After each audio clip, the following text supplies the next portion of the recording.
Officer, আমার মেয়ে খুন হয়েছে, আর আমার মেয়ের খুনিদের শাস্তি দেওয়ার জন্য আমি অনেক কিছু করতে পারি। এত ঝাঁজ নেওয়া যাবে না ব্রজু।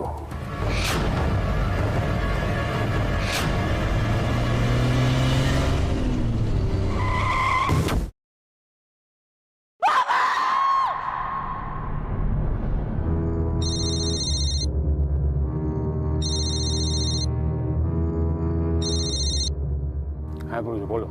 ঈশ্বর চক্রবর্তীর গল্প শেষ।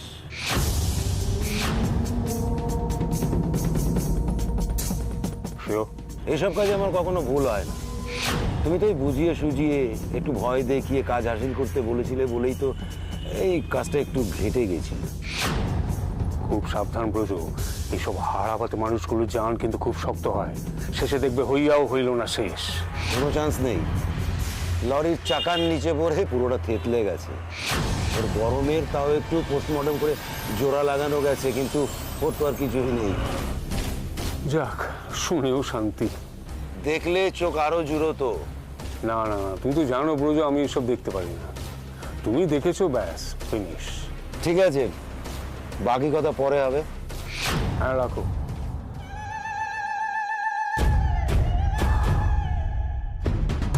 পর পর দুটো বড় ধাক্কা। কি অবস্থা দেবী দুর্গার কে জানে।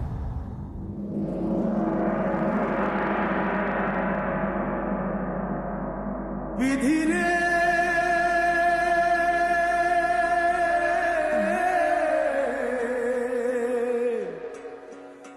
বিধিরে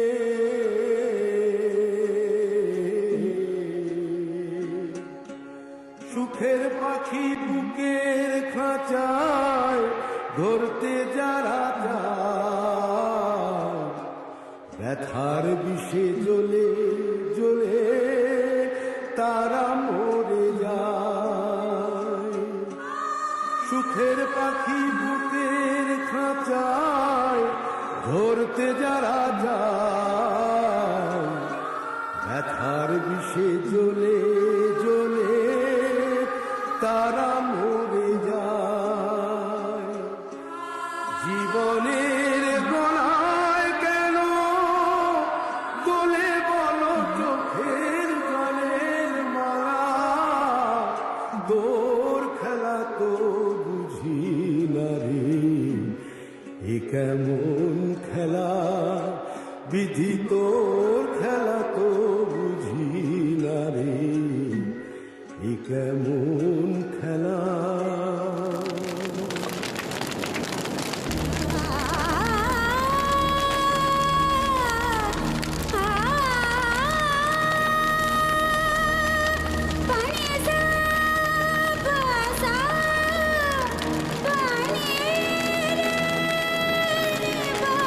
দুর্গা,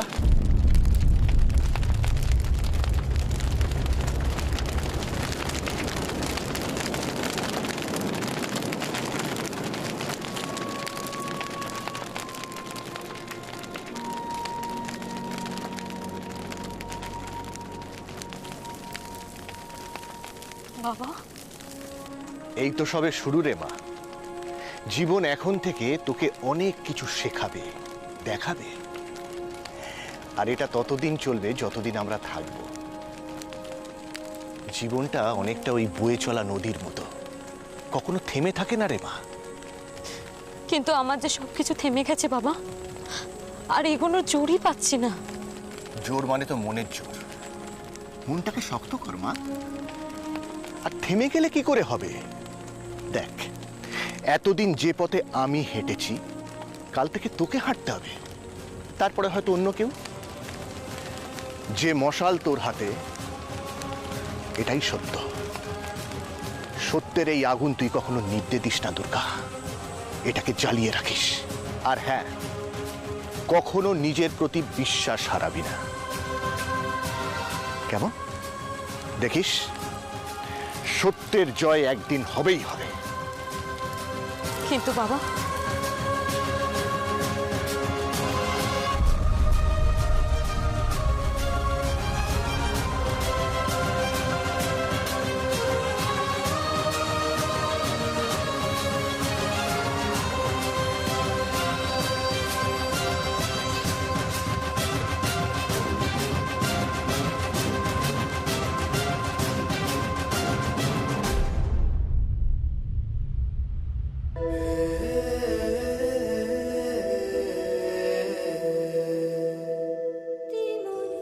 মা গো, এই অস্থিটা গঙ্গার পবিত্র জলে ভাসিয়ে দাও, তোমার বাবার আত্মার শান্তি হবে।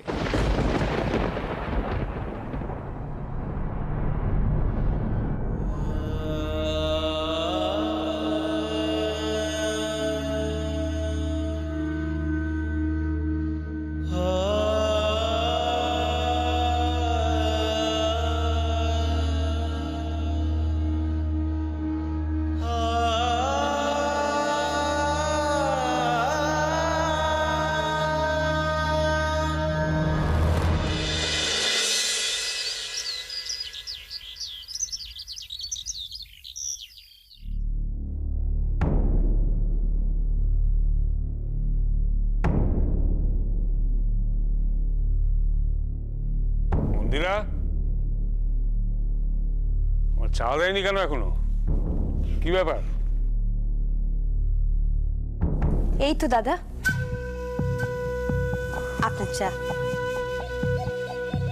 আমি জানতাম আজ বাড়িতে একটা অনিয়ম হবে, ভাগ্যিস দেখতে এলাম। বাড়ির কারো তো আপনার চা করার কথা মনেই নেই। বাড়িতে একটু চুপচাপ কেন, ঘুমোচ্ছে নাকি সব? আর ঘুম, বাড়ির শুদ্ধ সকলে তো চারুলতার শোকে একেবারে। শোক? দুদিনের মেয়ের জন্য এত শোক আসে কোত্থেকে? মানুষ বলেই আসে বাবা।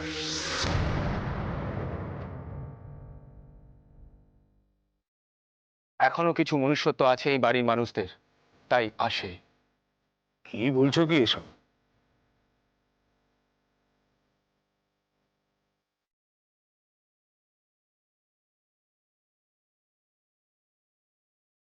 বৌমণিকে খুন করেও শান্তি হয়নি তোমার?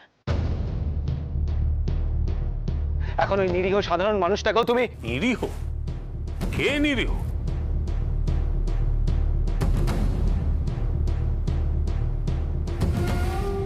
ঈশ্বর চক্রবর্তী কি দোষ করেছিল বাবা? হ্যাঁ, বৌমণির ওপর রাগটা আমি বুঝতে পারছি, কারণ বৌমণি তোমার এগেনস্টে গিয়েছিল, কিন্তু ওই লোকটা কি করেছিল বাবা?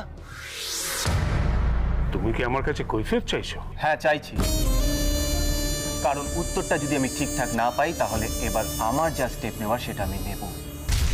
কাকে কি বলছিস অনি? এটা বাইরের অজানা অচেনা লোকের জন্য তুই তোর বাবাকে এভাবে... লোকটা শুধুমাত্র সন্দেহের বশে থানায় গেছিল আমার বিরুদ্ধে রিপোর্ট করতে, আমাকে জেল খাটাতে চেয়েছিল। এটাই কি যথেষ্ট অপরাধ নয়? বাবা, তুমি ওদের সাথে যা যা করেছো তারপরে ওনার এই স্টেপটা নেওয়াটা কি খুবই অস্বাভাবিক কিছু? সবাই তোমার জুলুম মুখ বুজে সহ্য করে নেবে কেন বলো তো বাবা? এখনো কিছু মানুষের মেরুদণ্ড আছে বাবা, তাই... ব্যাস, আর একটা কথাও না। না হলে কি করবে? আমাকেও খুন করবে নাকি? অনি ঘরে যা, এমনিতেই অনেক ঝামেলা চলছে, তার উপর তুই নতুন করে আর কিছু... আমার কিছু করার ক্ষমতা নেই, আর যদি থাকতো তাহলে আমি এখানে মুখ বুজে চুপ করে বসে থাকতাম না। তবে বাবা, এভাবে তুমি কতজনের মুখ বন্ধ করবে? কতজনকে মারবে তুমি? একদিন আসবে যেদিন তোমার পাশে কেউ থাকবে না, আর উল্টো দিকে দাঁড়িয়ে থাকবে দুর্গা।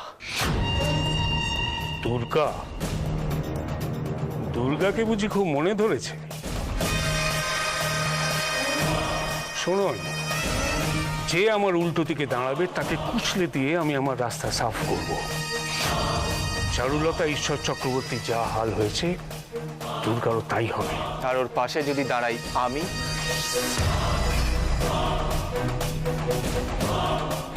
তাহলে বোধহয় অত সহজ ব্যাপারটা হবে না বাবা।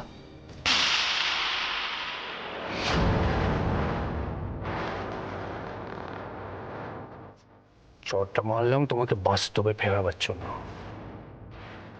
এটা হিন্দি সিনেমা নয়, হিরোগিরি দেখাতে গেলে নিজেই পস্তাবে।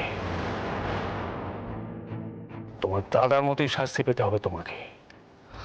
আমি যদি ভুল না হই বাবা, তোমার সময় শেষ হয়ে গেছে। ওই দুর্গার হাতেই শেষ হবে তুমি আর তোমার এই পাপের রাজ্য। তৈরি থেকো।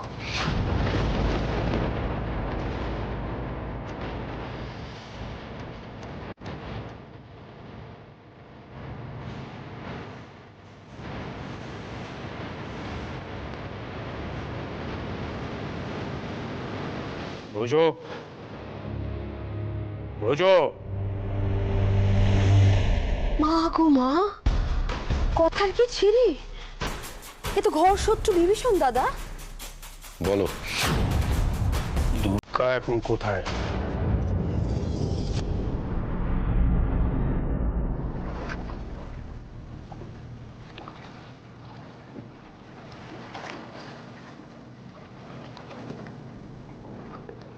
আমার দুই মেয়েই হচ্ছে আমার গর্ব।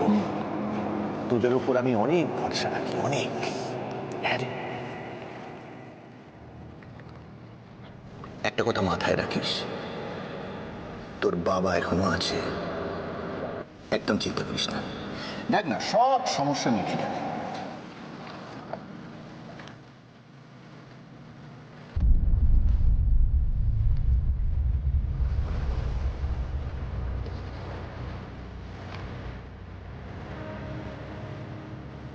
বাবা,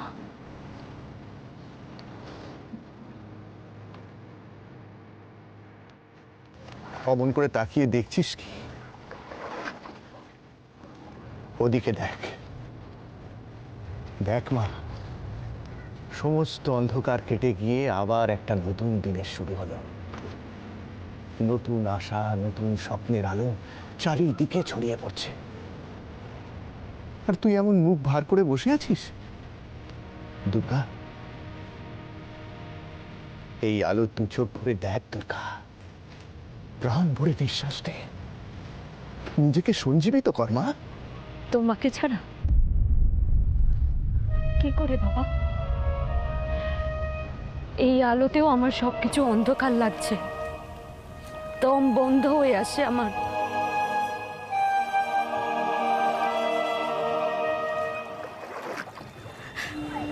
তুমি তো জানো বাবা, তোমাকে ছাড়া আমি ভালো করে চলতেও পারি না। তাহলে আমি একা একা কি করে? এই, তোর নাম আমি দুর্গা এমনি এমনি রেখেছিলাম রে মা।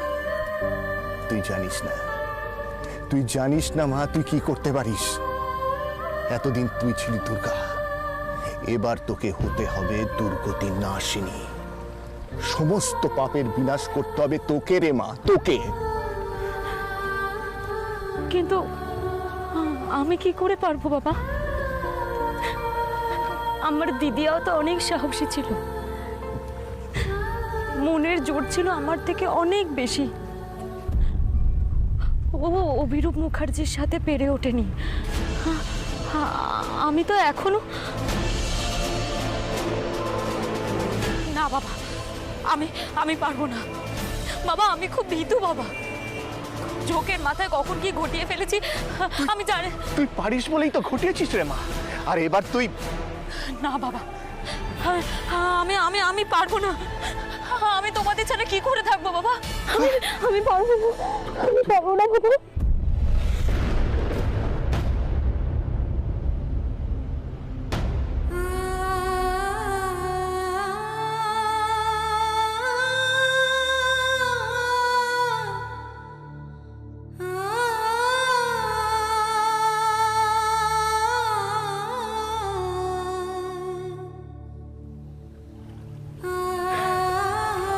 আমি আসছি বাবা,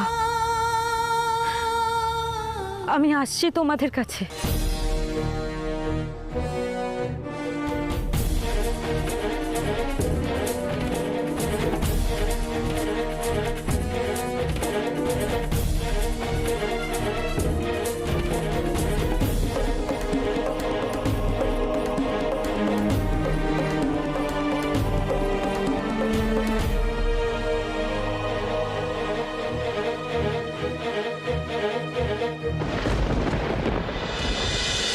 তোমার চোখের জলে তোমার যন্ত্রণা হালকা হবে না মিহির।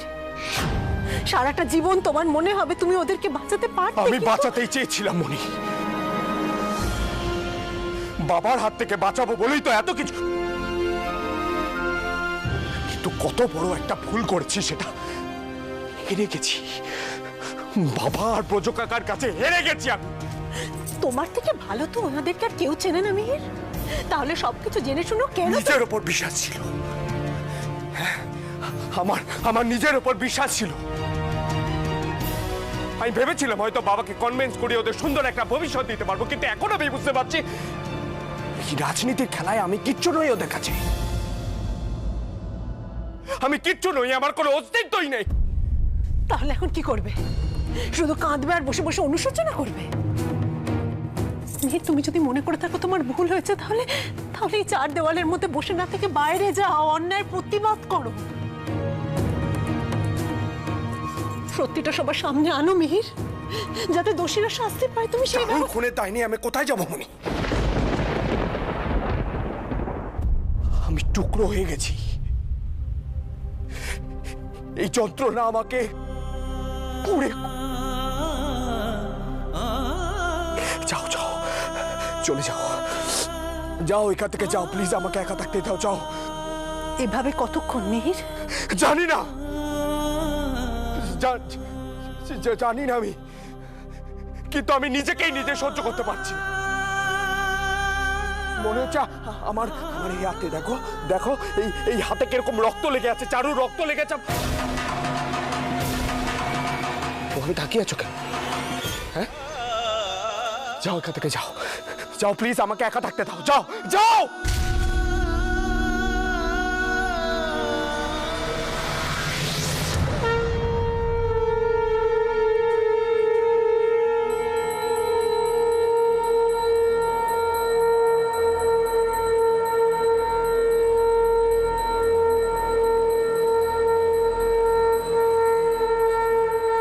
আমার আর কিছু না থাক, এখনো অনেক পিছু টান আছে, কিন্তু আমার পক্ষে অসম্ভব একা কিছু করা। তুমি হয়তো বলবে আমি এত সহজে হাল ছেড়ে দিচ্ছি, কিন্তু আর কিচ্ছু করার নেই আমার বাবা। আমি হেরে গেছি বাবা, আর এই গ্লানি নিয়ে আমি রোজ রোজ করে করে মরতে পারবো না। আমি আসছি, আসছি আমি তোমাদের কাছে।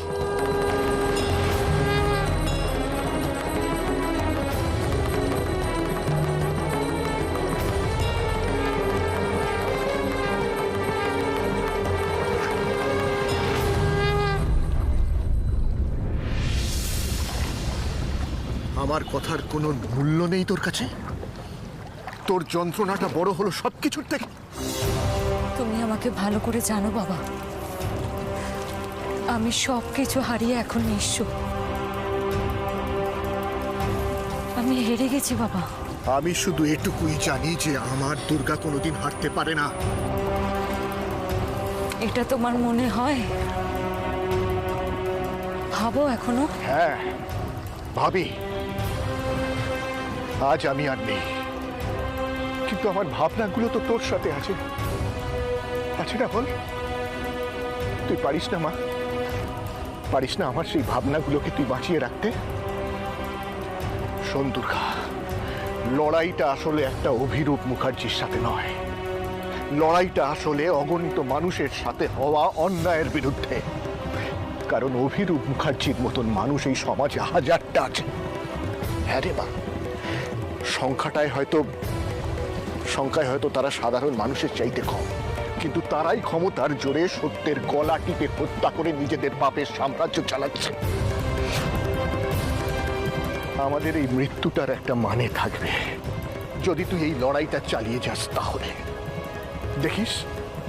দেখিস তুই আমাদের কাছে আসার থেকে অনেক বেশি শান্তি তুই পাবি আমাদের সাথে হওয়া অন্যায়ের প্রতিবাদ করে। তুমি আমাকে জানো বাবা, তুমি এটা বিশ্বাস করো যে আমি চাইলে অনেক কিছু করতে পারি, কিন্তু আমি তো জানি আমি নিচে কি, আমার কতটা ক্ষমতা। বাবা, আমি খুব সাধারণ একটা মেয়ে, আমি কি করে পারবো ওই লোকগুলোর সাথে?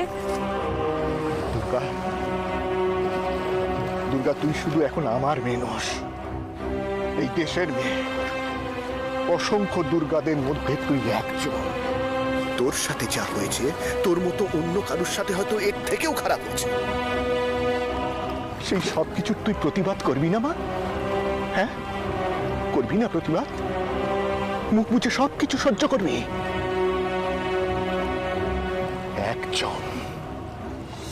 একজন দুর্গা মাথা তুলে দাঁড়াক, প্রমাণ করে দিক অন্যায়ের বিরুদ্ধে রুখে দাঁড়ার জন্য একমাত্র হাতিয়ার হচ্ছে এই মেরুদণ্ডের জোর।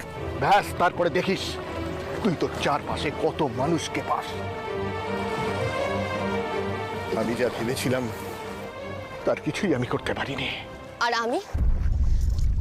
আমি যেটা চেষ্টা করেও পারিনি সেটা তোকে পারতে হবে ছুটকি। দিদিয়া, আমি তো তোকে আগেই বলেছিলাম আমার বাকি রেখে যাওয়া কাজগুলো, আমার না পূরণ হওয়া স্বপ্নগুলো সব তোকে পূরণ করতে হবে। কেন বলেছিলাম? কারণ আমি জানি তুই পারবি, আমার বিশ্বাস আছে। আমি পারবো না, আমি বাবাকে বোঝাতে পারছি না, আর তুই এখন এখানে। ছুটকি, তুই ভয় পাচ্ছিস? কিসের ভয় তোর? হ্যাঁ, কিসের ভয়? শোন দুর্গা, স্বর্গকে অসুরদের হাত থেকে বাঁচানোর জন্য দেবতারা সর্বশক্তি দিয়ে তৈরি করেছিলেন দুর্গা দুর্গতি নাশিনীকে। বারে, তোকে বললাম না, এবার সেই সময় এসে গেছে। তোকে এবার দুর্গতি নাশিনী হতে হবে।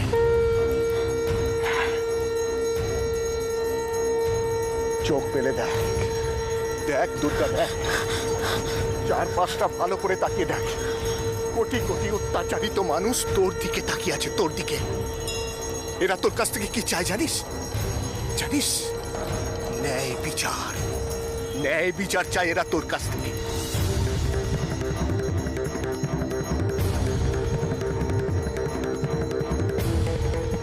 বারে, তুই একা নোস, এই সমস্ত মানুষগুলো এদের সব শক্তি তোকে দিয়েছে। তোকে পারবি না রে মা? হ্যাঁ, পারবি না? এদের মুখে একটু হাসি ফোটাতে পারবি না মা? বল না।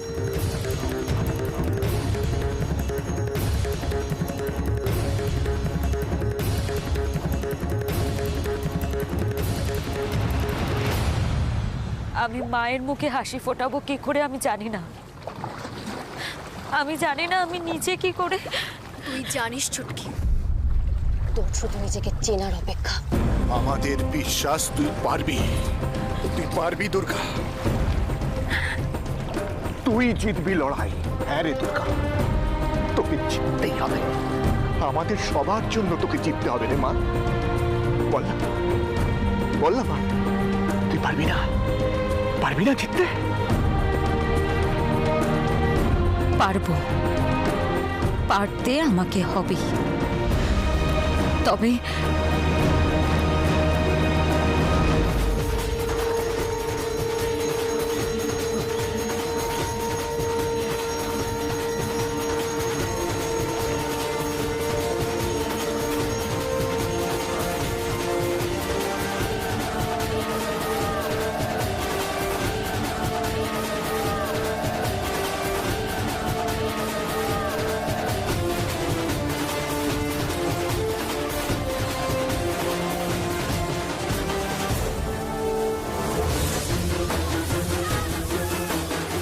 দুর্গা এখানেই শেষ। আজ এই জলে ডুবে চিরকালের মতো মিলিয়ে যাবে এই সাধারণ মেয়ের দুর্গা।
এটা কি করলো দুর্গা? এ কি করলে দুর্গা দিদি? তুমি কি ভাবলে তুমি একা? আমরা কেউ নেই তোমার পাশে? ওর সঙ্গে লড়বো বলে আমরা সবাই তৈরি হয়ে এসেছিলাম, আর ওই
সত্যের আগুনে, ধর্মের আগুনে অভিরূপের মতন মানুষের পাপের সাম্রাজ্য তুই জ্বালিয়ে পুড়িয়ে ছারখার করে দে। আজ থেকে তুই দুর্গতি নাশেনি দুর্গা।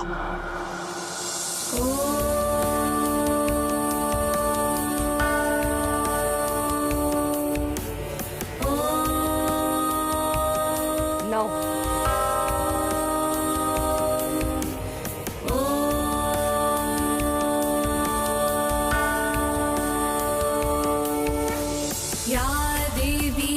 सर्वभूतेषु शक्तिरूपेण संस्थिता नमस्तस्यै नमः। আজ এই পবিত্র গঙ্গার জলে ডুব দিয়ে দুর্গা চক্রবর্তীর সাথে আমি আমার চাওয়া পাওয়া স্বপ্ন সবকিছু বিসর্জন দিলাম। এখানে উপস্থিত সবাই আর আমার বাবা আর দিদিয়াকে সাক্ষী রেখে প্রতিজ্ঞা করলাম, আজ থেকে আমার জীবনে শুধুমাত্র একটাই লক্ষ্য, পাপের বিনাশ।